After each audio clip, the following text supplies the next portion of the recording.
Most people think confidence is a personality trait, something you either naturally have or you don't. But if that were true, then shy people would never become confident. Socially awkward people would never improve, and insecure people would stay insecure forever. That's obviously not what happens. The real reason confidence feels so difficult is because most people are trying to feel confident before they act confident. But your brain doesn't work that way. Your brain learns confidence after evidence, not before it. And once you understand that, everything starts changing.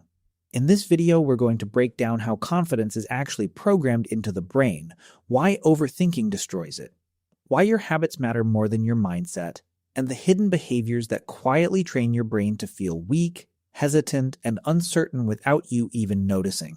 Your brain is always collecting evidence about you. One of the biggest mistakes people make is assuming confidence comes from positive thinking. It doesn't. Your brain trusts evidence far more than affirmations. You can stand in front of a mirror saying, "I'm confident," all day. But if your daily behavior keeps sending signals of avoidance, hesitation, procrastination, and self-doubt, your brain will ignore the words and believe the actions instead. This is important because most insecurity is not created by one giant traumatic moment. It's built slowly through repeated micro-experiences. You say you'll wake up early and don't. You avoid difficult conversations. You constantly compare yourself online. You hesitate before speaking. You over-explain yourself. You abandon goals halfway through. You keep delaying things you know matter. Individually, these seem small, but your brain is constantly recording patterns, and eventually it builds an identity from those patterns. Not because it hates you, because that's literally its job.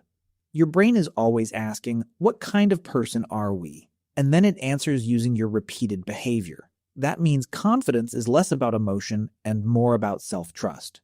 People who appear confident often trust themselves more because they've repeatedly shown themselves they can handle discomfort, uncertainty, rejection, awkwardness, failure, or pressure. That's why someone can still feel nervous but appear confident anyway.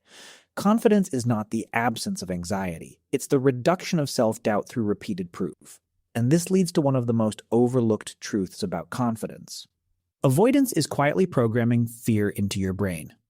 Every time you avoid something uncomfortable, your brain learns, that thing must be dangerous. This is one of the fastest ways people accidentally train insecurity into themselves. You avoid making the call, you avoid speaking up, you avoid posting content, you avoid approaching people, you avoid trying new things, you avoid situations where you might look stupid. In the moment, avoidance feels relieving, but your brain interprets relief as reinforcement. It thinks, "Good thing we escaped," which means the fear gets stronger next time. This is exactly why socially anxious people often become more socially anxious over time if they keep avoiding interactions. The brain never gets updated evidence. It never learns, "Oh, maybe this situation isn't actually dangerous." And this doesn't just apply to social situations. It applies to life in general. The more you avoid discomfort, the smaller your comfort zone becomes. And eventually, even tiny challenges start feeling overwhelming. You see this everywhere. People delaying emails for days, people afraid to order food differently, people terrified of criticism online, people overthinking simple conversations for hours afterward. The problem is not lack of capability, it's accumulated avoidance conditioning. And most people don't realize they're training their own brain every single day.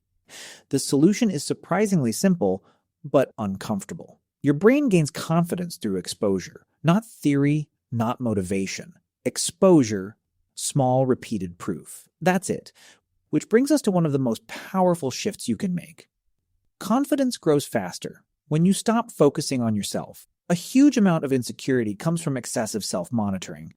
You walk into a room and immediately start thinking, "How do I look? Am I acting weird?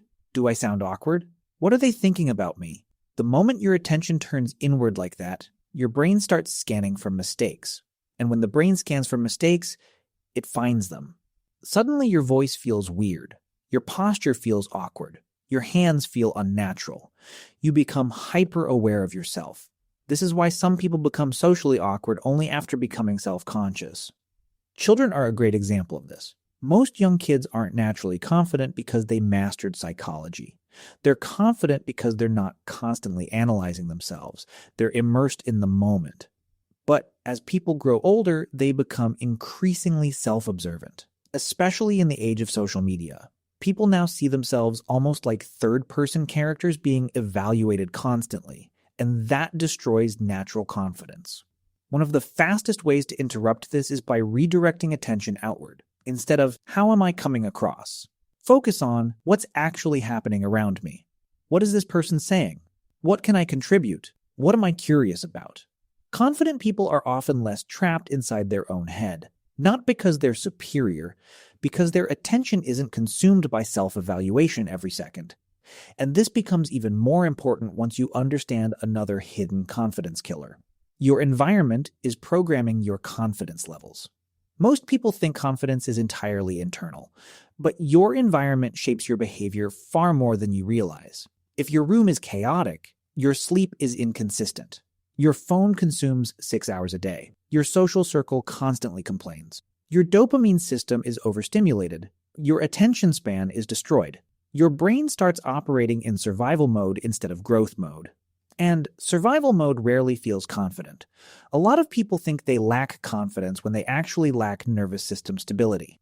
They're mentally overstimulated, physically exhausted, distracted constantly, and emotionally drained. Of course, they feel uncertain. Look at what modern life trains people to do. Constant scrolling, constant comparison, constant stimulation, constant validation seeking. Your brain barely gets silence anymore, and confidence needs stability, not perfection, stability. This is why some people suddenly feel more confident after improving basic things like sleep, exercise, posture, sunlight exposure, screen time, or nutrition. It sounds almost too simple, but the brain is physical. Your emotional state is heavily influenced by biological conditions. A sleep-deprived brain interprets situations more negatively. An overstimulated brain struggles with focus and emotional regulation. A sedentary body often increases mental sluggishness.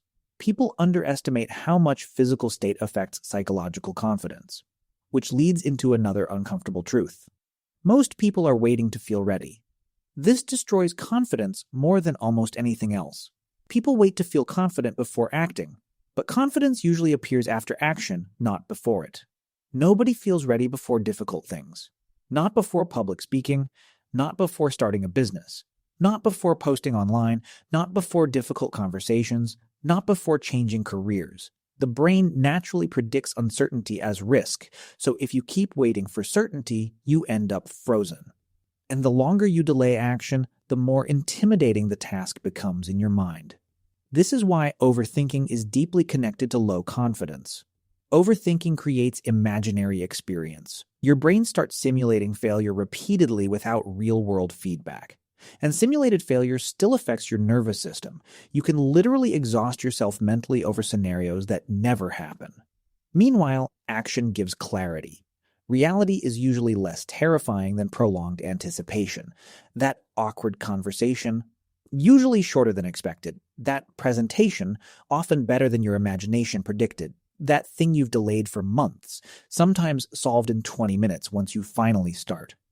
Confidence grows when your brain repeatedly experiences, I can handle this, not, I can predict every outcome. And there's a specific habit that quietly trains this response better than almost anything else.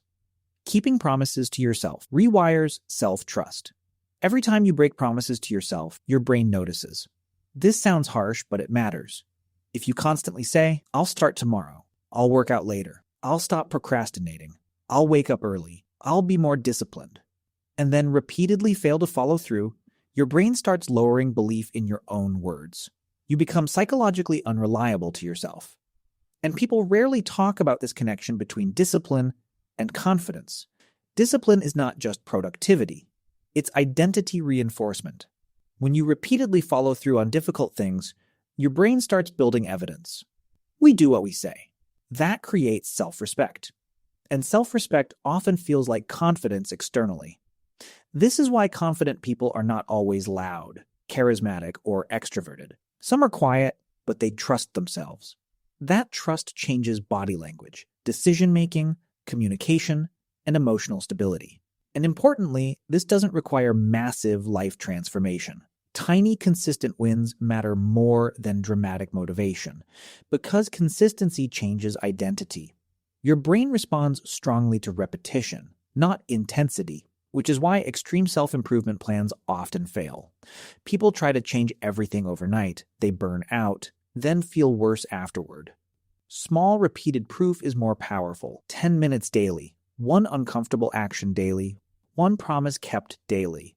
That compounds psychologically. And speaking of hidden psychological patterns, comparison is reprogramming your brain against you. Most people don't realize how often they damage confidence through comparison, especially online. Your brain was not designed to compare your everyday life against thousands of curated highlight reels. But that's now happening constantly. You see someone richer, more attractive, more productive, more successful, more confident, more social, more disciplined. And over time, your brain starts quietly concluding, I'm behind. Even if your life is objectively improving. This creates a psychological illusion where progress feels invisible because someone else always appears further ahead. And social media makes this worse because you usually compare your behind-the-scenes reality to someone else's edited presentation. You compare your confusion to their certainty, your failures to their wins, your unfinished chapter to their polished result. That's psychologically brutal over long periods. But there's another hidden problem. Comparison trains external validation dependence. You stop asking, am I improving? And start asking, am I better than them? Those are completely different mental frameworks. One builds growth, the other builds insecurity, because there will always be someone ahead of you somewhere. Confident people often focus more on trajectory than ranking. Are they improving, learning, growing, handling life better than before? That creates internal stability. And internal stability matters because confidence becomes fragile when it depends entirely on external reactions. Why validation addiction makes people insecure? A lot of people unknowingly outsource their confidence to other people. Likes, attention, compliments, approval, recognition. The problem is external validation is unpredictable. Sometimes people praise you. Sometimes they ignore you. Sometimes they criticize you. If your self-worth depends entirely on those reactions, your emotional state becomes unstable. And the internet amplifies this problem massively. People can now measure social approval numerically. Views, followers, likes, comments. Your brain starts associating worth with metrics. But confidence built entirely on validation becomes fragile because it disappears the moment approval disappears. This is why some people seem confident online but deeply insecure privately. Real confidence is more stable. It comes from internal evidence, not constant applause. And ironically, people who stop desperately seeking validation often appear more confident naturally. Because neediness creates tension, you can feel it in conversations. People trying too hard to impress, trying too hard to sound smart, trying too hard to avoid disagreement. Confident people are usually more comfortable with not being universally liked. Not because rejection feels good, but because they stopped treating disagreement like personal destruction. And this connects directly to another powerful shift. Confidence increases when you become more honest. A surprising amount of insecurity comes from performance. Trying to appear smarter than you are, cooler than you are, more successful than you are, more emotionally stable than you are. That constant performance creates pressure, because now you must maintain the image. But honesty reduces psychological tension. Confident people can usually admit things like, I don't know, I was wrong. That made me nervous. I need improvement there. Insecure people often struggle with this because mistakes feel identity-threatening. Their ego becomes fragile. But psychologically strong people can tolerate imperfection better. That's important because confidence is not perfection. It's resilience. It's the ability to remain psychologically steady without collapsing every time something goes wrong. And ironically, authenticity often creates stronger social connection than performance ever does.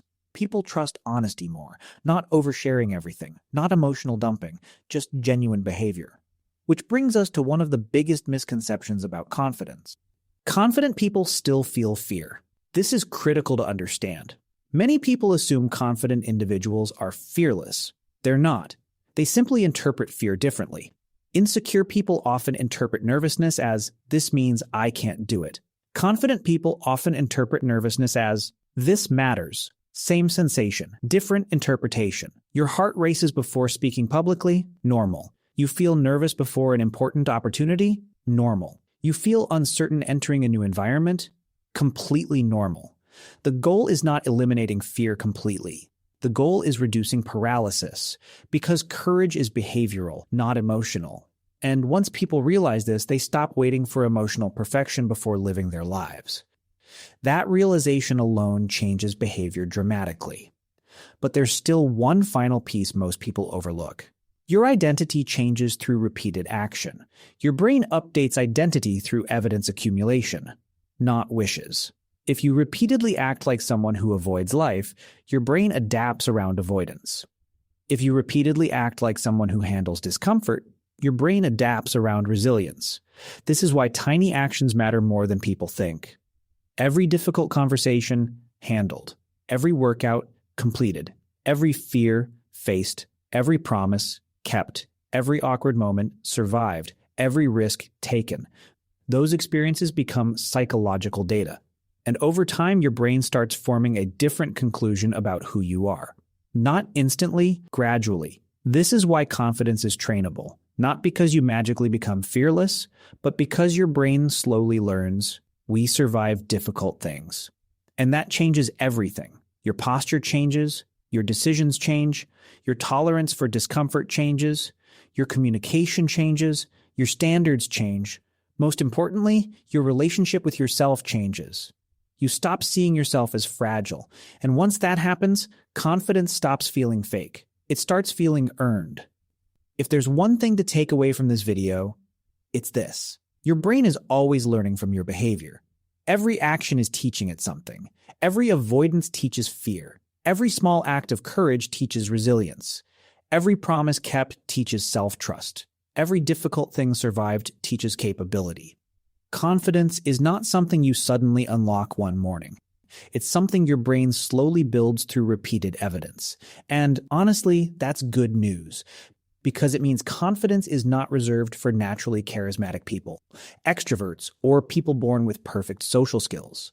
It's trainable, one behavior at a time, one uncomfortable action at a time, one small proof at a time.